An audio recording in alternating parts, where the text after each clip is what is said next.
terjadi banyak pelanggaran hak asasi manusia. Pelanggaran HAM berat yang terjadi di Indonesia. Ada pelanggaran hak asasi manusia. Mulai dari penculikan aktivis, kerusuhan 98 hingga terjadi dalam kasus pembunuhan Brigadir J. Assalamualaikum warahmatullahi wabarakatuh. Perkenalkan, nama saya Bening Suhara. Saya dari Fakultas Ekonomi dan Bisnis Universitas Islam Malang dengan NPM 1139. Di sini kita akan membahas tentang materi hak asasi manusia. Apa sih hak asasi manusia itu? Hak asasi manusia merupakan hak yang wajib dimiliki setiap manusia individu tentang kebebasan yang dimiliki, tentang hak-hak hidup dan hak keadilan. Banyak sekali isu-isu yang terdapat di Indonesia maupun di dunia tentang hak-hak asasi manusia ini, termasuk tentang pelanggaran hak asasi manusia, yaitu seperti diskriminasi. Mari kita lihat video berikutnya.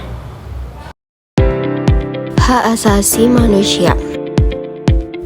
Apa sih hak asasi manusia itu? Hak asasi manusia adalah hak dasar yang dimiliki oleh setiap manusia sejak lahir sebagai anugerah dari Tuhan.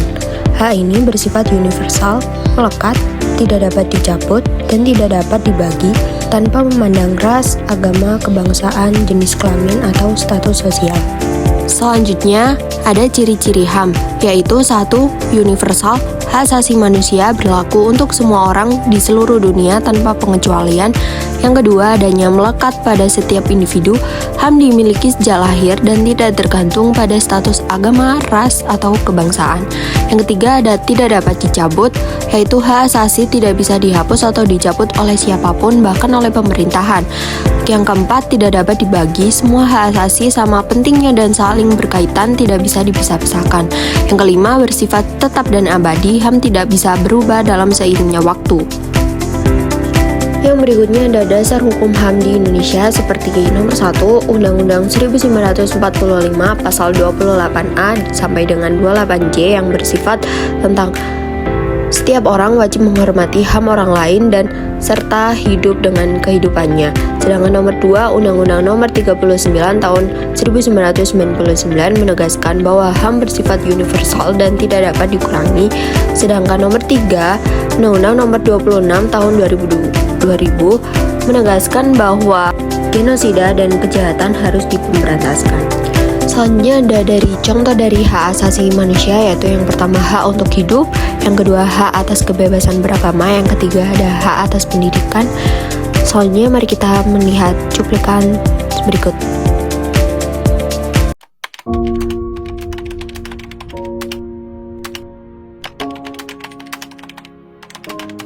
Saya sebagai Kepala Negara Republik Indonesia mengakui bahwa pelanggaran hak asasi manusia yang berat memang terjadi di berbagai peristiwa.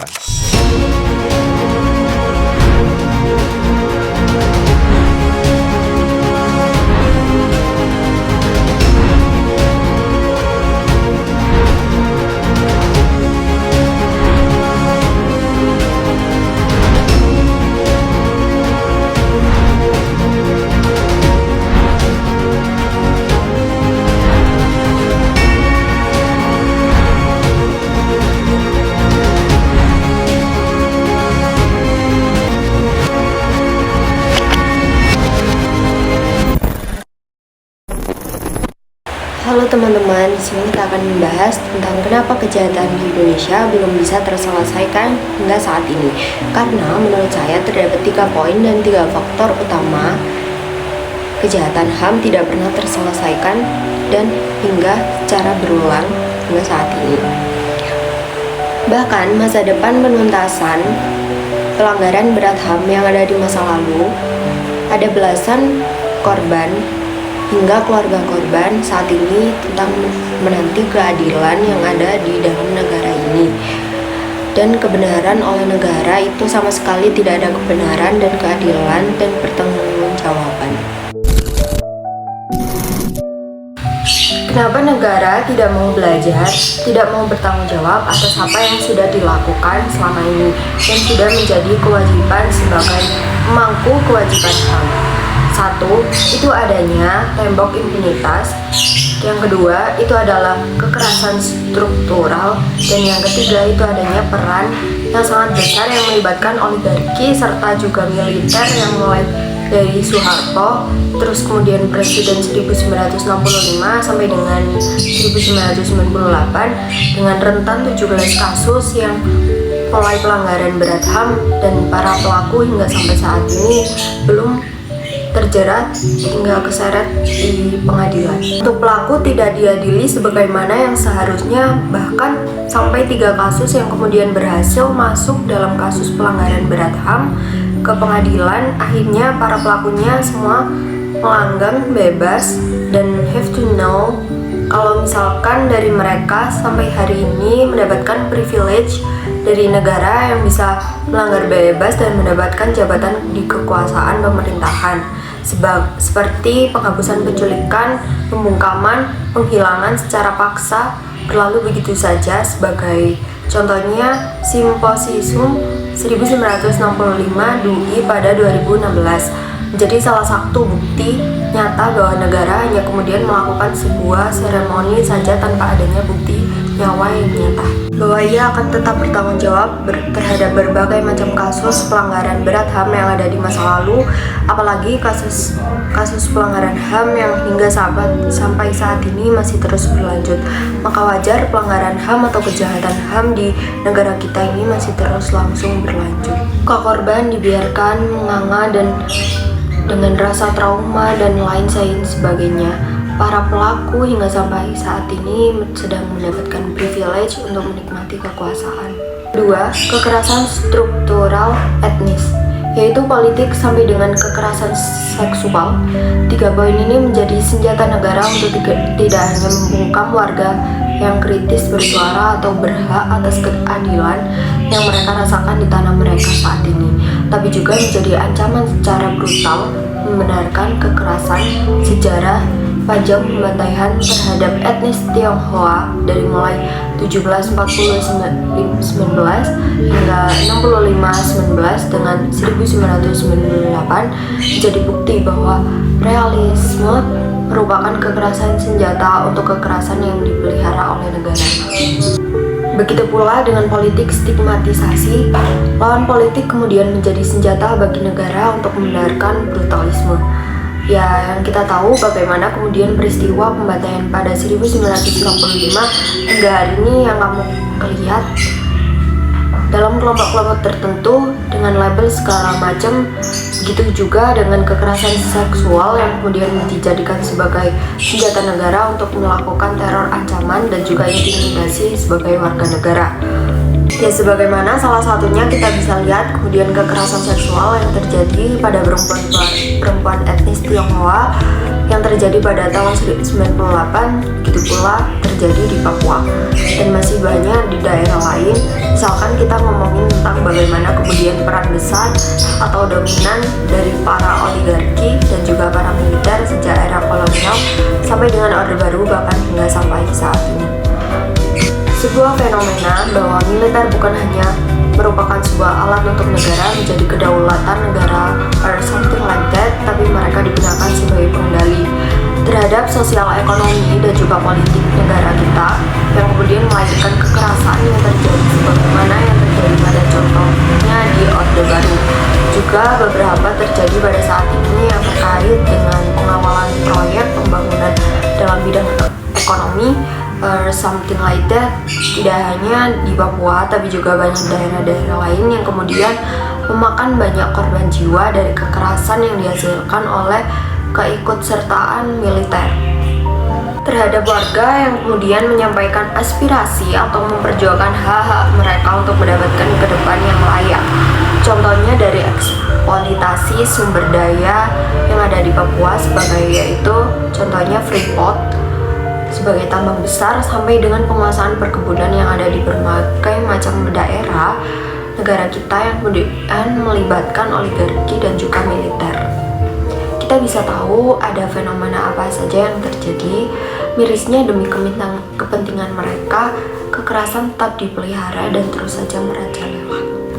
Jadi menurut kamu Tiga tadi, apa saja kira-kira faktor lain yang kemudian menyebabkan sampai hari ini dan detik ini juga negara kita tidak bisa menangani tentang kejahatan HAM ataupun pelanggaran HAM itu sendiri.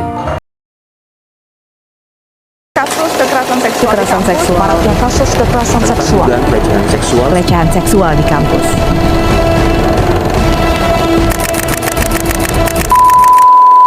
Peraturan Mendikbudristek Nomor 30 Tahun 2021, diketahui Permendikbud Nomor 30 ini mengatur tentang pencegahan dan penanganan kekerasan seksual di lingkungan perguruan tinggi. Sekarang ini kita tidak lagi menghadapi penjajahan oleh bangsa asing, tetapi ada bentuk penjajahan lain yang masih terjadi di sekitar lingkungan kita, yakni kekerasan seksual. Kekerasan seksual di lingkungan pendidikan merenggut kemerdekaan pelajar untuk mengembangkan potensi dirinya dengan sehat, aman, nyaman, dan optimal.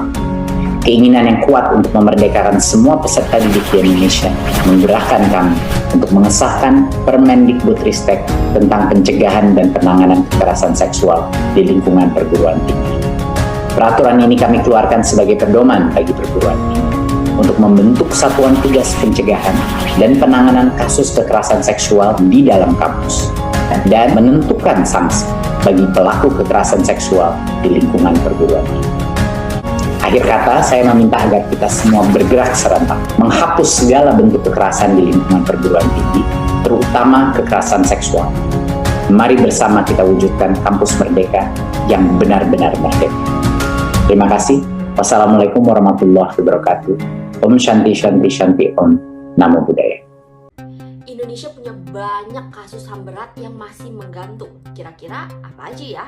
Yang pertama ada kasus penghilangan orang secara paksa pada tahun 1997 sampai 1998. Saat itu lagi masa pemilu, para aktivis, pemuda, dan mahasiswa diculik oleh tim Mawar karena katanya menghambat jalannya rezim Soeharto. Sampai saat ini 13 korban masih belum ditemukan, 9 orang berhasil pulang. Tim Mawar yang melakukan penculikan hanya diadili di Mahkamah Militer Tinggi. Yang kedua, kerusuhan Mei 1998 yang terjadi di Jakarta dan beberapa kota lainnya karena krisis moneter. Situasi makin gak kondusif karena masyarakat mulai gak percaya sama Orde Baru dan ekonomi yang mulai goyah. Saat kerusuhan, etnis Tionghoa jadi sasaran amuk massa. Bahkan ada juga pemerkosaan massal dengan korban sekitar 85 wanita. Lebih dari 1.000 orang meninggal akibat kerusuhan ini. Sayangnya nggak ada pengadilan serius buat orang-orang yang bertanggung jawab atas kerusuhan ini. Malah karir mereka makin moncer. Terakhir kasus pembunuhan aktivis HAM Munir Said Talib pada 7 September 2004. Munir ditemukan meninggal di pesawat dalam perjalanan menuju Belanda. Hasil otopsi nemuin kalau di tubuh Munir ada racun arsenik. Presiden SBY sempat membentuk TPF atau Tim Pencari Fakta Kasus Meninggalnya Munir. TPF juga udah sempat nyerahin hasil investigasinya. Tapi sampai saat ini hasil investigasi itu nggak pernah diungkap ke publik. Masyarakat juga pernah minta ke pemerintah untuk ngebuka dokumen tersebut. Tapi dokumen itu dinyatakan hilang. Yang berhasil dijerat cuma mantan pilot Garuda Indonesia Polikarpus yang divonis 14 tahun penjara dan mantan Direktur Utama Garuda Indonesia Indra Setiawan yang divonis 1 tahun penjara. Sayangnya dalam pembunuhan Munir belum juga terkuak sampai kasus ini akhirnya kadaluarsa 7 September lalu. Selain 3 kasus tadi, masih banyak kasus pelanggaran HAM lain yang juga belum terselesaikan. Menurut kamu kenapa ya kasus pelanggaran HAM sulit untuk diselesaikan? Jadi video sebelumnya itu adalah termasuk masalah-masalah pelanggaran HAM dan kejahatan HAM yang masih terus berlanjut di Indonesia. Dan hingga sampai saat ini para korban masih banyak yang belum ditemukan dengan kejadian-kejadian tersebut. Jadi dengan itu mari kita berdoa dengan menyanyikan lagu Indonesia Raya sebagai penutupan kita. Terima kasih semuanya. Wassalamualaikum warahmatullahi wabarakatuh.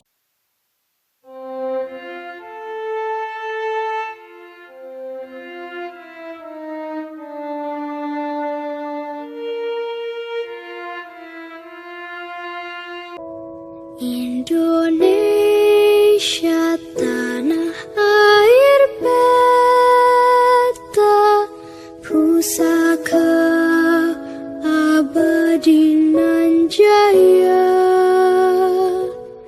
Indonesia sejak dulu